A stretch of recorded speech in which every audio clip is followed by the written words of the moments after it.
Hello मेरे प्यारे दोस्तों, बहुत अच्छा लगा आप लोगों का कि आप लोगों ने वीडियो को पसंद किया और वीडियो अभी तक कंटिन्यू लोग देख ही रहे हैं। तो इसके लिए हम अब उसके आगे के टॉपिक्स जो आप लोगों से वादा किए थे वो लाए हैं। तो इसी प्रकार से लाइक कमेंट करते रहिएगा कि आपको निरंतर वीडियो सब मिलती रहेंगी।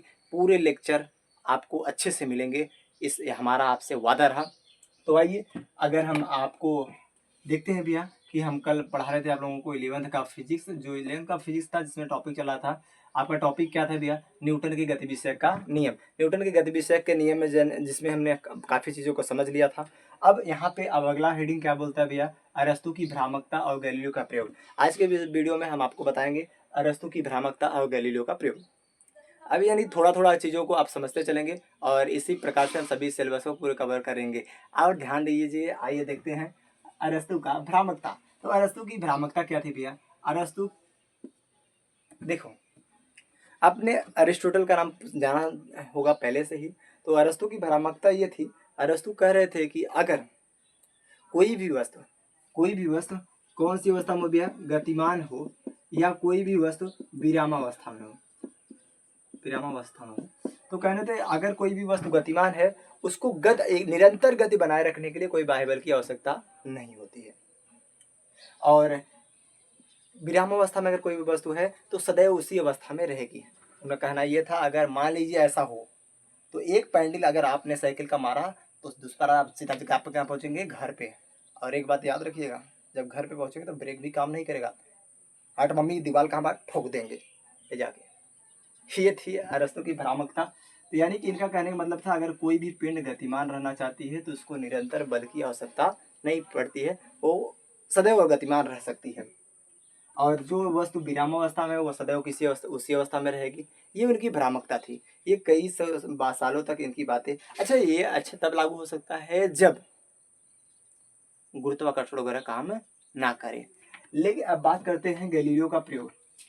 तो गैलीलियो ने सबसे पहले बताया कि ऐसा तब संभव है, यानी कि कोई वस्तु हमेशा के लिए गतिमान तब रह सकती है, ऐसा तब संभव है जब उस पर कई बाह्य बल कार्य न करें, जैसे गुरुत्वाकर्षण, घर्षण, ये सब कार्य न करें, तब ऐसा होना संभव है। अगर ऐसा नहीं होता है, अगर ऐसा न हो तो ये संभव नहीं है। यानी अगर कोई वस्तु आपने चला, एक पैंडल मारे, थोड़ा धक्का मार दिया, वो कंटिन्यू गतिमान रहेगी हमेशा के लिए। तब जब घर्षण खत्म हो जाए, गुरुत्वाकर्षण नहीं काम करेगा, तब ऐसा हो सकता है। वरना अगर किसी को आप अंतरिक्ष में एक पड़ाका मार दो ना, एकदम साउथ मूवी की नहीं घूमते रह जाएगी बेटा, इस बात को याद रखना। तो अगर बात करते हैं भैया गतिमान की बारे, अरस्तु की बात देखो, और उसके बाद अरस्तु के प्रयोग को कैसे कैसे गैलीलियो समझाते हैं उसके बारे में समझते हैं। गैलीलियो ने सबसे पहले एक का लिया भैया, आनत तल लिया। उन्होंने आनत तल पे क्या काम कर दिया? यहाँ पे गेंद को ऊपर से छोड़ा। जब गेंद को उन्होंने ऊपर से छोड़ा, गेंद नीचे जाते वक्त उसकी स्पीड क्या होती है?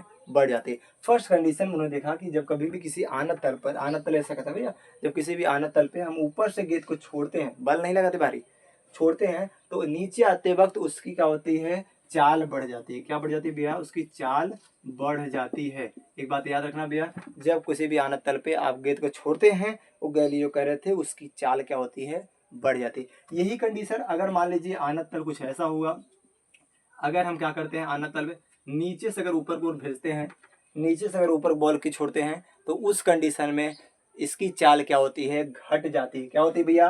घट जाती है। इस बात को याद रखना। अगर बॉल को नीचे से ऊपर भेजेंगे तो क्या होगी? उसकी चाल घट जाएगी। बात समझ आई?